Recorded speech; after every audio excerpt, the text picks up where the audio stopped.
And if anyone else would like to as well, when you look at the chart, which is behind our, by the way, our new deputy, Secretary Stephen Baden started yesterday from the great state of Tennessee, Governor Lee. You can see on this chart the hundreds of thousands, and by the way, this is just China-owned. This is not other countries of concern owned, such as North Korea, Russia, Iran, and others. You can see that a lot of those, the red blocks, are actual military bases. And ultimately, when we're talking about national security, that is, I think, the number one concern, certainly, of this administration is what's happening there as we're looking at the threats that this country is facing, but specifically through agriculture is really, really important. Peter, I don't know if you want to add to that. And thanks for asking that question. If you look at the gradations of threat, that's the most obvious. I mean, how did we let that happen?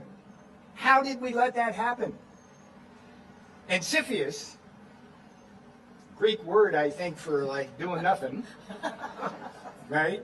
But not during the Trump administration. And I can tell you, if nothing else happened today, having Brooke Rollins on that board, give her a hand. That's a big deal.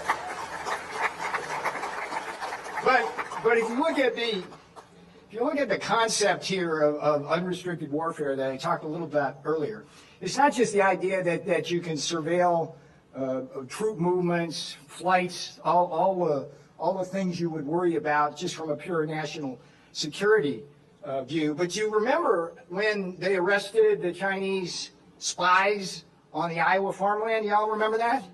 I mean, that was another turning point in our awareness, where they were, so if they're owning the farmland, they have access to all of they're going to get the seeds that way too. And so ultimately, the other thing they want to do is, which is why they bought Smithfield Foods. I don't know if you know this, but China consumes 50% of the pork in the world. Did you know this? That's astonishing. I think we got the corner on Kentucky Fried Chicken, but they cornered the pork. So when they acquire Smithfield Foods and the entire pork chain, it's like that becomes a weapon in and of itself. So the more land they acquire here, the more control they have. And it's a business model. I mean, we're the United States, but they treat us like a colony.